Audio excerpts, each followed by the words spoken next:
श्री कृष्ण को 3 उंगलियां मरते समय दुर्योधन ने क्यों दिखाई। महाभारत सागर की तरह विशाल है। इसके अंदर कथाओं के ऐसे ऐसे मोती छिपे हैं जिसे ढूंढना कठिन है। कुछ प्रसंग व्यास रचित महाभारत में है तो कुछ शताब्दियों से लोक कथाओं के रूप में सुनी और सुनाई जाती रही हैं। ऐसा ही एक प्रसंग हम आज आपके लिए लेकर आए हैं।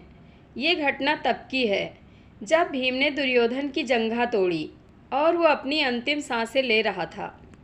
इतनी भीषण शत्रुता होने के बाद भी दुर्योधन की ऐसी मृत्यु देखकर सभी द्रवित हो गए और उसके आसपास एकत्र हो गए। दुर्योधन ने अपनी चारों ओर शत्रुओं को देखा, किंतु अब बहुत देर हो चुकी थी।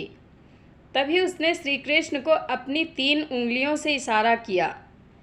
कोई भी उसके इस संकेत को समझ नहीं पाया। तब श्री कृष्ण ने पांडवों से कहा कि शायद दुर्योधन अपने अंतिम समय में उनसे कुछ कहना चाहता है। वे दुर्योधन के पास गए और उससे उस संकेत का अर्थ पूछा। तब दुर्योधन ने कराहते हुए कहा, हे मधुसूदन, भीम और अन्य पांडव इस बात पर प्रसन्न हो रहे हैं कि उन्होंने मुझे पराजित कर दिया, किंतु उन्हें ये ज्ञात नहीं है कि ये पराजय मेरी स्वयं की भूल का परिणाम है। मैंने इस युद्ध में कई गलतियां की हैं, किंतु 3 ऐसी गलतियां हैं जिसके कारण मैं ये युद्ध हारा। अगर मैंने वो 3 गलतियां ना की होती तो तुम्हारा मुझे परास्त करना असंभव हो जाता। श्री कृष्ण के पूछने पर दुर्योधन ने उन 3 गलतियों के बारे में बताया। श्री कृष्ण के स्थान पर नारायणी सेना का चयन। दुर्योधन ने बताया कि उसने श्री कृष्ण के बदले उनकी नारायणी सेना को चुनकर सबसे बड़ी भूल की। उसके अनुसार वो भी श्री कृष्ण को चुनना चाहता था और यदि उसे पहले अवसर मिलता तो उन्हें ही चुनता, किंतु जब अर्जुन ने श्री कृष्ण को चुन लिया तो इतनी बड़ी नारायणी सेना अपने पक्ष में आता देखकर उसने प्रतिवाद नहीं किया। आज अगर श्री कृष्ण उनकी ओर होते तो निश्चय ही विजय उसकी होती। यही नहीं, महाबली बलराम ने भी यह कहकर युद्ध करने से मना कर दिया था कि वे स्वयं अपने ही भाई के विरुद्ध युद्ध नहीं कर सकते।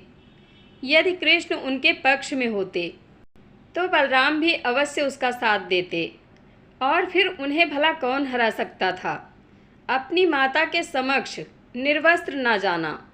उसकी गलती दुर्योधन ने ये बताई कि उसकी माता गांधारी ने स्पष्ट शब्दों में उसे कहा था कि वो पूर्ण निर्वस्त्र होकर उनके सामने आए, किंतु श्री कृष्ण की बातों में आकर उसने मारे लज्जा के अपना कटिभाग केले के पत्ते से छुपा लिया।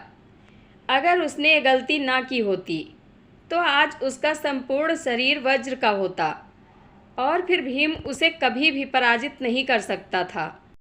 युद्ध में सबसे अंत में उतरना दुर्योधन के विचार में उसकी तीसरी गलती ये थी कि वो इस युद्ध में अंत में उतरा।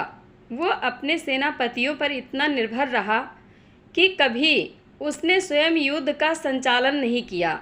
सर्वप्रथम गंगा पुत्र भीष्म जैसा सेनापति पाकर वो निश्चिंत हो गया। उन्हें भला युद्ध में कौन हरा सकता था, किंतु देवयोग से उनका भी पराभव हुआ। यही गलती उसने गुरु द्रोण और अंगराज कर्ण जैसे सेनापति को पाकर की। अगर वो युद्ध में पहले ही उतरा होता तो कदाचित वो रणभूमि का हाल और अच्छे से जान पाता और उसकी पकड़ युद्ध पर और भी कड़ी होती। असली कारण। श्री कृष्ण ने विनम्रता से दुर्योधन की यह सारी बात सुनी। फिर उन्होंने उससे कहा, तुम्हारी हार का मुख्य कारण तुम्हारा अधर्मी व्यवहार और अपनी ही कुलवधू का वस्त्र हरण करवाना था। तुमने स्वयं अपने कर्मों से अपना भाग्य लिखा।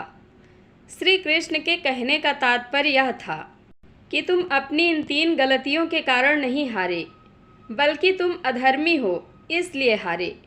यह सुनकर दुर्योधन को अपनी असली गलती का एहसास हो गया।